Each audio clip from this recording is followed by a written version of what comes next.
Nin ye an ka podcast sendaɲɛko 95nan ye min bɛ lase Banɛma Sogoba ani Nataniyɛli Danbele fɛ. Bi tɛnɛn don awirili kalo tile 28 san 2025 an ka bi verset kalanta bɛ bɔ Zaburu kitabu la. Zaburu kitabu sura 34 a verset 20.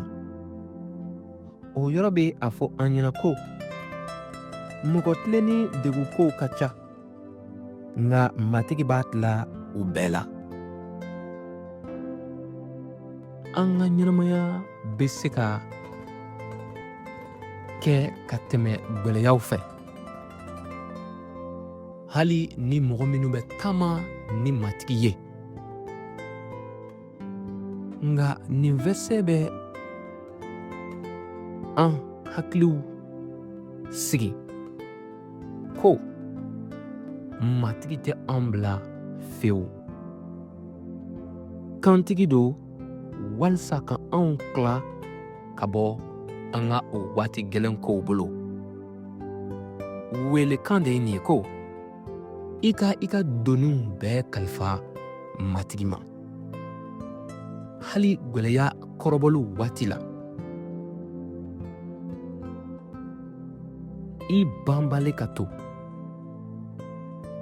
Ala bɛ ka i ka hɔrɔnyali o labɛn. Jijali ye nin ye ko i kana i bolow bin. Gwɛlɛya kelen kelen bɛɛ bɛ i ka se sɔrɔli de dogo. Ala bɛna o min labɛn ka o di ma waati bɛnnen kɔnɔna na.